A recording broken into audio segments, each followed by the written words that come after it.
This part 2 of Day 4 takes our group to another astounding sight, an incredible process. Please excuse my pronunciation of some of these places. During the morning hours, our group learned from the women weavers of Chinchero, but not too far from Chinchero. Maybe 45 to 60 minutes of winding past farmlands and highland ridges, the landscape suddenly drops open, and there they are, the Salineras de Maras, or as we will call them, the salt pools of Maras. A staggering 6,000 geometric terraces carved into the slope of the Cori Pujio mountain, glowing in shades of ivory, tan, and rose gold. From a distance, it looks like someone shattered a glacier across the hillside, but this isn't snow. This is salt, real salt, harvested by hand. These pools have been in use for over 500 years, though their roots go deeper. Some evidence suggests the Wari civilization, predating the Inca, began tapping this salt-rich spring as early as 700 AD. In its simplest form, here's how it works. An underground spring, which is naturally infused with salt, emerges from the mountain and is carefully channeled through a network of narrow stone aqueducts. The water flows into shallow man-made ponds built along the slope. Once the pool is full, the channel is blocked, and the sun does the rest. Over the course of a few days to a week, the water evaporates, leaving a crust of mineral-rich Peruvian pink salt behind. And every single one of those pools, owned and maintained by local families, often dozens of pools per household, passed down through generations like heirlooms. Each family is responsible for the care, maintenance, and harvest of their section. They do not rent it, they do not lease it, they inherit it, and they work it. This isn't a corporate mine, it's a cooperative, run by the families of Maras and Pichin Goto through a company called Marasal S.A., which was formed in 1980. It's one of the rare examples of a successful community-owned enterprise in the Andes. They process, package, and sell the salt domestically and abroad, and the revenue returns to the families who produce it. Over the centuries, countless tons of salt have been drawn from these terraces. During the dry season, from May through October, production is at its highest, depending on conditions. Salt here is graded into 3 types: the top layer, fine, white gourmet salt for eating; the middle layer, standard table salt; and the bottom, industrial salt, often used in agriculture or manufacturing. Though the salt mines span approximately 6,000 salt ponds etched into the terrace slopes of the Sacred Valley, not all are active at once. Roughly 3,000 to 4,000 ponds are operational during the dry season, when sunlight and wind allow for optimal evaporation. I know I already said countless tons, but let's do the math because the numbers are incredible. Each pond yields 100 to 150 kilograms of salt per month, meaning the site as a whole can produce between 600,000 and 900,000 kilograms monthly, or 3.6 to 5.4 million kilograms annually. That's upwards of 11.9 million pounds of salt per year. With a mixture of local and international sales, the site generates an estimated $8 to $12 million annually, nearly all of which supports the indigenous families who manage and maintain these centuries-old traditions. That means, if the mines have been in production since around 700 AD, as believed, stretching back to the time of the Wari Empire, then over the course of roughly 1,300 years, these mountains have yielded a staggering volume of salt.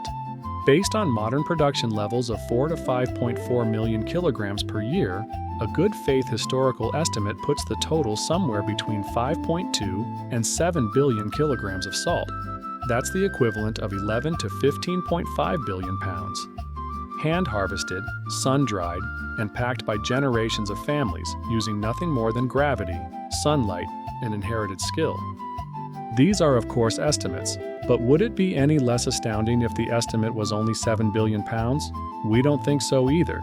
Even accounting for centuries where production may have slowed or scaled back, the sheer endurance of this system makes the salt mines of Maras not just a living artifact. It's one of the most quietly prolific sources of natural salt in the world. But beyond economics, it's a symbol. This salt isn't just extracted, it's earned. Every harvest is a return to ancient methods. No machines, no chemicals, just sun, water, stone, and human labor. It draws tourists now, yes, because it's stunning to look at, and there's nothing else quite like it. But long before there were cameras and postcards, this place was already vital. To trade, to survival, to tradition. And even now, if you pause and look closely, you'll see more than scenery. You'll see a family crouched over a crusted basin, chipping away at a livelihood with a stick. You'll see barefoot children hopping between walls of salt. You'll see what resilience looks like in physical form. These aren't ruins, they aren't for show. They are, like the women we met earlier in Chinchero, living, working history. So, let's honor these memories through song as well, and let's find something in Jefferson County that our group can work together.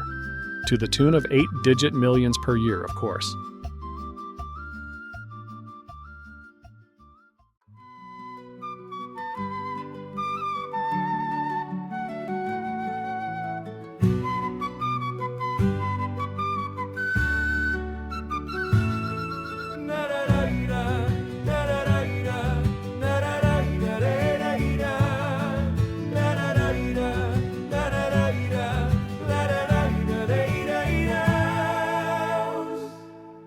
Up past the folds where the valleys break, where the earth still breathes and the ridgelines wake, there's 1,000 mirrors, terraced wide, where silence works and time won't hide.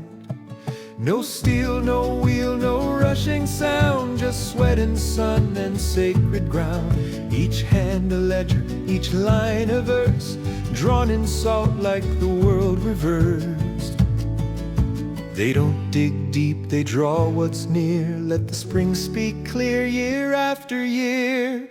This is the salt that remembers the skin, the back spent low where the brine runs thin. Not marked by war, not claimed by crown, but passed in silence town to town. It's more than white, it's more than trade. It's proof of what the hands have made. Da-da-da-da, da-da-da-da, da-da-da-da, da-da-da-da, da-da-da-da, da-da-da-da. Before the Inca, the wary came, no conquest trail, no need to name. They heard the water, followed its song, built a truth that still stands strong. With stone and channel, bowl and sack, each terrace carved, each path walked back. And now their daughters scrape and shape the same old lines that don't escape. No future guessed, no past erased, just rhythm set in sun-baked grace. This is the salt that remembers the flame, that boils in silence and speaks no name. A language carved in open land, a craft still owned by steady hands. You call it quaint, they call it truth. It fed their age, it feeds their youth.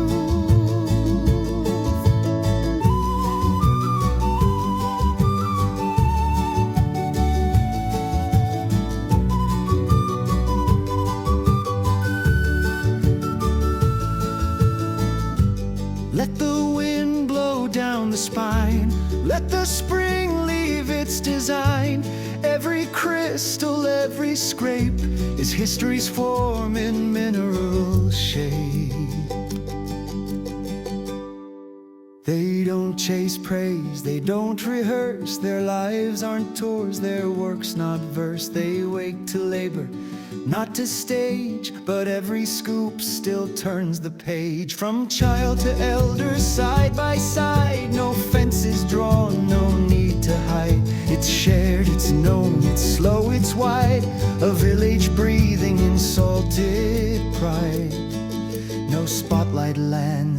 truth begins. It grows in skin, it wears in skin. This is the salt that remembers the thread that ties the living to the dead, that sings through rakes, through calloused palms, through worn out boots and sacred psalms. Not owned, not sold with flashing signs. It's sacred still, it's still. And you don't inherit soil, you earn it. You don't demand a spring, you learn it. And when it flows, you give it back in burlap sacks, not gilded plaques. When tourists come and cameras rise, the mountain hums but never tries. It doesn't shift to suit their eyes, it only shows what never dies. And when they go, the work resumes. The salt returns to all its rooms. They load their mules, they dry each flake, and sell what more than wealth can make. This is the salt that remembers the land, that shaped a people hand by hand. No ruler drawn, no price assigned, just legacy you cannot mine. Still white beneath the Andean blue, still honest in what it comes through.